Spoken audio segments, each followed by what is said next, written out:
Hello everyone. Hope you all are doing good. Today we are going to discuss the next poem of British poetry, that is Porphyria's Lover by Robert Browning. ठीक है जी. तो Robert browning ने एक poem लिखी Porphyria's Lover. ठीक है जी. तो जैसे कि इसमें थोड़ा सा ट्विस्ट ये है कि जैसे कि जो बाकी पोएट्स होते हैं, राइट, वो तो लिखते हैं बहुत ही प्यार भरी जो पोएम्स होती हैं, ठीक है जी, लव रोमांटिक किस्म की अपनी जो पोएम्स लिखते हैं, जैसे विलियम वर्ड्सवर्थ हो गए, ठीक है. बट जो रॉबर्ट ब्राउनिंग है उन्होंने बिल्कुल ही ऑपोजिट उसकी लिखी है पोएम, कि कैसे जो एक लव होता है वो पर्सन को क्रूअल बनने पे मजबूर कर देता है. ठीक है, अभी आपको मेरी बातें ऐसे समझ नहीं आएंगी, सो लेट्स स्टार्ट, ताकि मैं आपको समझा सकूं कि एक्चुअल में है क्या ये.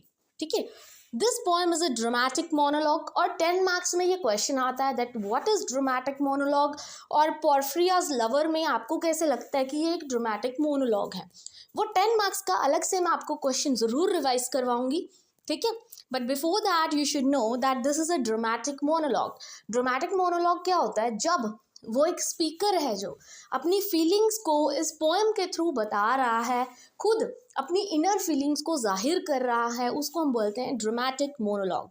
यहाँ पे जो स्पीकर है, ठीक है जी, वो खुद सब कुछ अपनी जो इनर फीलिंग्स हैं, जो उसके माइंड में चल रहा है, वो सब चीज़ों के बारे में बयान किया गया है इस पोएम में. ठीक है, and this is published in 1836. It is a dramatic monologue exploring love, power and psychological complexity. ठीक है, अब इसमें है क्या, पहले मैं बहुत ही सिंपल वर्ड्स में समझा देती हूँ. एक्चुअल में इसमें एक लड़की है जिसका नाम है पोर्फिरिया, एंड उसका एक लवर है. ठीक है जी, एंड होता क्या है एक्चुअल में कि जो उसका लवर है उसको कंट्रोल करना चाहता है. ठीक है, कि जो पोर्फिरिया है वो मेरे हिसाब से चले, सब कुछ मेरे हिसाब से करे. मतलब वो बहुत ही जैसे साइको किस्म के इंसान नहीं होते, प्यार में पागल हो जाते हैं. ठीक है, वो वैसा वाला चीज़ थी उसकी जो लवर था. ठीक है, वो पोर्फिरिया को क्या करना चाहता था, अपने कंट्रोल में करना चाहता था, क्योंकि कहीं ना कहीं जिस भी पर्सन से हम प्यार करते हैं, ठीक है जी, हमें लव होता है, अफेक्शन होता है किसी भी पर्सन से, हम ऐसा चाहते हैं कि वो इंसान सिर्फ हमारे पास रहे, किसी और के पास ना जाए. राइट, किसी को भी होता है. बट वो चीज़ जब ज़्यादा दिमाग पे चढ़ जाती है ना, कि यस कि मेरे हिसाब से ही चलेगा, और पर्सन को क्रूअल होने पे मजबूर कर देता है. तो वैसे ही पोर्फिरिया का लवर है, उसने क्या किया, वो कहता है पोर्फिरिया को कि मैं तुझसे शादी करना चाहता हूँ, और मैं नहीं चाहता कि सोसाइटी के जो बंधन है, सोसाइटल बॉन्ड्स है ना, जो कि सोसाइटी देखो, क्योंकि क्या है कि पोर्फिरिया को लगता है कि जो सोसाइटी है ना लड़कियों को जीने नहीं देती. ठीक है, सोसाइटी ऐसी लड़कियों को बहुत गलत मलत बोलती है. ठीक है जी, जो लड़कियां अपने लवर के साथ भाग जाती हैं या लवर के साथ जैसे लव मैरिजेस करती हैं, तो सोसाइटी उनको गलत बोलती है. और यही चीज़ जो पोर्फिरिया का लवर है उसको अच्छी नहीं लगी. ठीक है, और वो चाहता था कि जो पोर्फिरिया है कहीं सोसाइटी के दबाव में आके, अपने पेरेंट्स के दबाव में आके मुझे छोड़ ना दे. ठीक है, और कहीं मुझसे शादी करने से मना ना कर दे. इसलिए उसने क्या किया, पोर्फिरिया को मार दिया, कि अगर वो चीज़ मेरी नहीं तो वो चीज़ किसी और की भी नहीं. मतलब जो उसका लव था, जो उसका अफेक्शन था ना उसके लवर का, वो दिमाग पे चढ़ चुका था, और वो क्रूएलिटी की फॉर्म में बाहर आया कि उसने पोर्फिरिया को ही मार दिया. ठीक है, क्योंकि एक्चुअल में क्या है, ये एक तरह से ये जो सारी की सारी पोएम है ना, पोर्फिरियाज लवर जो रॉबर्ट ब्राउनिंग ने लिखी है, ये एक ड्रामेटिक मोनोलॉग है, बिकॉज इसमें लव बताया गया है, पावर बताई गई है, एंड साइकोलॉजिकल कॉम्प्लेक्सिटी. साइकोलॉजिकल मतलब साइको मीन्स दिमाग से रिलेटेड कोई चीज़, कि कोई भी पर्सन है, जैसे कोई किसी से प्यार करता है तो स्टॉर्म उसके दिमाग में चलता रहता है कि कैसे मैं उस पर्सन को अपना बनाऊं. But in actual this is not about true love, it's all about possession, to have control over her. ठीक है, ये सिर्फ क्या होता है, एक तरह से पोजेशन होता है कि यहाँ ये चीज़ मेरी है, ये बंदा मेरा ही है और किसी के पास नहीं जाएगा, तो वो चीज़ पोजेशन बन जाती है. That's not love, because love is all about trust. ठीक है जी, एक दूसरे पे ट्रस्ट होना ज़रूरी होता है. फिर चाहे वो पर्सन कहीं पर भी जाए, आप उसको क्या है बॉन्ड मतलब बांध के मत रखो, बट पोर्फिरिया के लवर ने क्या किया, वो चाहता है कि पोर्फिरिया कहीं मुझसे शादी करने से मना ना कर दे और पोर्फिरिया किसी और से शादी ना कर ले, इसलिए उसने पोर्फिरिया को मार दिया। He is obsessed, he is not in a good mental condition. ठीक है, उसका जो लवर है वो बिल्कुल भी अच्छी मेंटल कंडीशन में नहीं था, जिस वजह से मतलब उसको डर बैठ गया था एक दिमाग में। ठीक है, जो मिसअंडरस्टैंडिंग का कीड़ा कहते हैं ना, वैसा उसके दिमाग में आ गया था कि अरे पोर्फिरिया मुझे छोड़ देगी, मुझे तो पोर्फिरिया चाहिए, मैं पोर्फिरिया को कैसे किसी और का होने दूंगा। ठीक है, तो ये चीज़ें उसके दिमाग में चल रही थी और इसी डर के चलते उसने क्या किया, पोर्फिरिया को मार दिया। ठीक है जी, नाउ कम्स द नेक्स्ट। अब हम फोकस करेंगे समरी पे। अब समरी ध्यान से सुनना। Porphyria visits the speaker on a stormy night. ठीक है जी, जो पोर्फिरिया है अपने लवर को रात में मिलने आई। ठीक है, अब ये वर्ड में से ही बहुत सी चीज़ें निकल के आती हैं कि जैसे हम सबको पता है कि हमारी सोसाइटी कैसी है, सोसाइटी की मेंटालिटी कैसी है। ठीक है जी, और जो पोर्फिरिया है उसको ऐसा था कि मैं अपने लवर से बहुत ज़्यादा प्यार करती हूँ। ठीक है, जिस वजह से वो रात को भी क्या है, अपने लवर को मिलने आई, जबकि ये सोसाइटी बिल्कुल भी मतलब लड़कियों को ये सब चीज़ें करना अलाउ नहीं करती। ठीक है जी, पर फिर भी जो पोर्फिरिया है बहुत हिम्मत करके रात को अपने लवर को मिलने आई, जबकि वो स्टॉर्मी नाइट थी। ठीक है, she declares her love and comforts him. ठीक है, पोर्फिरिया ने अपना लव डिक्लेयर किया अपने लवर के लिए कि मैं फिर भी इतने बंधन में बंधी हुई थी, फिर भी मैं आपसे मिलने आई, ये सब चीज़ें। ठीक है, the speaker strangles her with her hair to preserve the moment of love. He sits with her lifeless body believing his act is justified. फिर एंड में क्या किया उसने, जो उसका लवर था उसने पोर्फिरिया को मार दिया। ठीक है, उसी रात को उसने पोर्फिरिया को क्या किया, मार दिया और अपना उसने जस्टिफिकेशन दे दी। क्या जस्टिफाई किया कि उसने उसको किल कर दिया और ये कह के उसने ये चीज़ जस्टिफाई की that she wants to be with him forever, कि उसने बोला था कि वो मेरे साथ हमेशा जन्मों जन्मों तक रहना चाहती है, इसलिए मैं उसको किसी और का नहीं होने देना चाहता because of the societies fear. ठीक है, इस वजह से मैंने उसको मार दिया, अब वो सिर्फ मेरी रहेगी और किसी की नहीं होगी। ये चीज़ उसके लवर ने बोली। मतलब इतना मेंटल वो हो चुका था, इतना ऑब्सेस्ड वो हो चुका था, इतना मतलब वो कंट्रोल करना चाहता था पोर्फिरिया को। ठीक है, तो ये थी छोटी सी समरी। नाउ कम्स, इस पोएम में आपको कौन कौन से थीम्स देखने को मिलते हैं।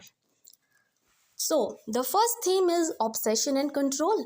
ऑब्सेस्ड तो वो था, ठीक है, he is obsessed with her beauty, बहुत ही ब्यूटीफुल थी Porphyria. He wants to have control, वो पोर्फिरिया को कंट्रोल करना चाहता था। Maybe there is some doubt in his mind that maybe due to society that she will marry somebody else one day. This is a fear of losing her, कि वो उसको खोना नहीं चाहता था, जिस वजह से फिर वो उसका जो लव है वो किस में ट्रांसफॉर्म हो गया, डोमिनेशन पे।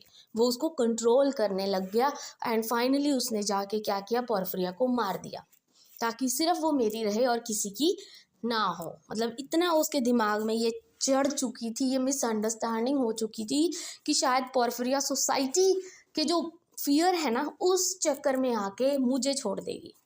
ठीक है, ये first theme. And the second theme is love and madness. ये तो हमें देखने को ही मिली कि अफेक्शन और क्रूएलिटी में बहुत ही ब्लर्ड लाइन होती है, एक बहुत ही धुंधली सी लाइन होती है अफेक्शन और क्रूएलिटी में। ठीक है, क्योंकि एक्चुअल में क्या होता है, अफेक्शन होती है अंडरस्टैंडिंग, ठीक है, जबकि क्रूएलिटी क्या होती है कि हम उस बंदे को हर्ट करने लगे, हम सेल्फिश हो जाएं, कुछ सेल्फिश एक्शन करें। ठीक है, sometime we don't know when we become cruel to that person. ठीक है, कि जिस इंसान से हम प्यार करते हैं हमें कई बार पता नहीं लगता, हम क्या हो जाते हैं, ओवर पोजेसिव हो जाते हैं उस पर्सन को लेके। उसको थोड़ी सी भी चोट लगती है हम इतना हाइपर हो जाते हैं। ठीक है, हम दूसरों को क्या है, हर्ट करने लगते हैं उस पर्टिकुलर पर्सन के लिए, इतना मतलब हम पोजेसिव हो जाते हैं किसी चीज़ को लेके या किसी पर्सन को लेके। ठीक है, तो वो लव एंड मैडनेस हमें यहाँ पे देखने को मिली है। If someone becomes over possessive then it turns into cruelty sometimes. ये तो हमें पता है, पोजेसिव होना इट्स अ गुड थिंग। ठीक है, कुछ हद तक मतलब पोजेसिव है, इट्स ओके, थोड़ा बहुत चलता है। ठीक है, अपनी चीज़ को लेके हर कोई पॉजेसिव होता है, चाहे वो छोटी सी चीज़ हो चाहे कोई पर्सन हो। बट जब ये चीज़ ओवर पॉजेसिवनेस में चेंज हो जाए ना तो वो क्रूएलिटी हो जाती है। आप उस बंदे को टॉर्चर करना शुरू करते हो कि आप तू यहाँ नहीं जाएगा, तू ये नहीं करेगा, तू वो नहीं करेगा। मतलब हम उसको कंट्रोल करना चाहते हैं कि वो पर्सन सिर्फ हमारा और किसी का नहीं हो सकता। To some extent it's okay, but when you cross that line it's becomes cruelty. ठीक है जी, कुछ हद तक पॉसेसिवनेस इज ओके, बट जब आप वो बाउंड्री क्रॉस कर देते हो ना, फिर वो क्रूएलिटी बन जाती है। ठीक है जी, I hope this is also clear. Second theme now comes to the third theme, that is power dynamics. अब पावर डायनामिक्स क्या होता है? Shift from Porphyria initial dominance to the speaker's control. That कि हर एक रिलेशन में थोड़ा बहुत स्पेस होना चाहिए, हर एक रिलेशन में ट्रस्ट होना चाहिए। ठीक है, हर एक मतलब एक दूसरे को हमें स्पेस देनी चाहिए कि कोई बात नहीं, उसकी भी अपनी एक लाइफ है, लेट हर लिव। ठीक है, तो वो चीज़ें बहुत ज़्यादा ज़रूरी हो जाती है। Then conflict between mortality and desire. ठीक है, यहाँ पे कन्फ्लिक्ट देखने को मिला है मोर्टैलिटी और डिज़ायर के बीच में, कि उसकी डिज़ायर क्या थी, जो उसका लवर था कि वो उससे शादी करना चाहता है। ठीक है, इसलिए उसने क्या किया, उसको मार दिया। Rationalisation of murder as a love, और जस्टिफाई करने के लिए बोल दिया कि ये तो लव है और वो मेरे साथ रहना चाहती थी हमेशा के लिए, इसलिए मैंने उसको ख़त्म कर दिया। ठीक है, नाउ अब इसका क्रिटिकल एनालिसिस करते हैं। ये जो पोएम है उसकी क्रिटिकल एनालिसिस करते हैं। फर्स्ट साइकोलॉजिकल पोर्ट्रेट हमें देखने को मिला कि कैसे जो स्पीकर है उसका माइंड है जो फुली डिस्टर्ब हो चुका था, कैसे वो ओवर पोजेसिव हो चुका था, यहाँ तक कि इतना ओवर पोजेसिव हो चुका था कि वो क्रुएलिटी पर उतर आया। ठीक है, उसको कंट्रोल करने पर उतर आया, एंड इन द एंड उसको कैसे उसने मार दिया। ठीक है, second is Victorian critic explores the societal views on gender, love and morality, कि कैसे जो सोसाइटी है किस नज़र से देखती है जो लव मैरिजेस वगैरह हैं, या एक लड़का लड़की अगर एक बात भी करते हैं तो कैसे सोसाइटी का क्या दिमाग है, सोसाइटी की क्या मेंटालिटी है, सोसाइटी किस नज़रिए से देखती है उन चीज़ों को। इन चीज़ों के बारे में इस पोएम में बताया गया है। Right, so now let's conclude it. First conclusion is a chilling tale of love, madness and power. हमें यही देखने को मिला सारी स्टोरी में, हम यही कंक्लूड कर रहे हैं कि हमें एक बहुत ही चिलिंग टेल थी जहाँ पे हमें लव देखने को मिला, मैडनेस देखने को मिली, एंड कैसे वो उस अपने जो पोर्फिरिया है उसको कंट्रोल करना चाहता था उसका lover. Browning's mastery of dramatic monologue तो ये है ही, क्योंकि स्पीकर अपने मुंह से सारा कुछ जस्टिफाई कर रहा है, सब कुछ बता रहा है। ठीक है, कि मैंने उसको कंट्रोल करना था, इस वजह से मैंने उसको मार दिया। And the third is Browning's deep dive into human emotions, कि कैसे जो ह्यूमंस हैं अगर बाहर उसकी लाइफ में बहुत ज़्यादा स्ट्रॉन्ग चल रहा है तो उसके माइंड में भी बहुत स्ट्रॉन्ग चलता है। ठीक है, रोज़ कोई ना कोई बातें हैं जो जिस वजह से ह्यूमन है जो अपसेट रहते हैं, उसके माइंड के अंदर भी बहुत ज़्यादा डार्कनेस है जिसको हमें पहचानने की ज़रूरत है। ठीक है जी, वरना वही क्रूएलिटी का फॉर्म ले लेती है। So this is all about today. I hope ये जो पोएम है आपको समझ आ गई होगी, इसके जो थीम्स हैं, इसकी क्या कंक्लूजन है। ठीक है, रॉबर्ट ब्राउनिंग ने ये पोएम लिखी है। So this is all about today. अगर आपको ये वीडियो अच्छी लगी हो then please don't forget to like and subscribe my channel. Thank you very much.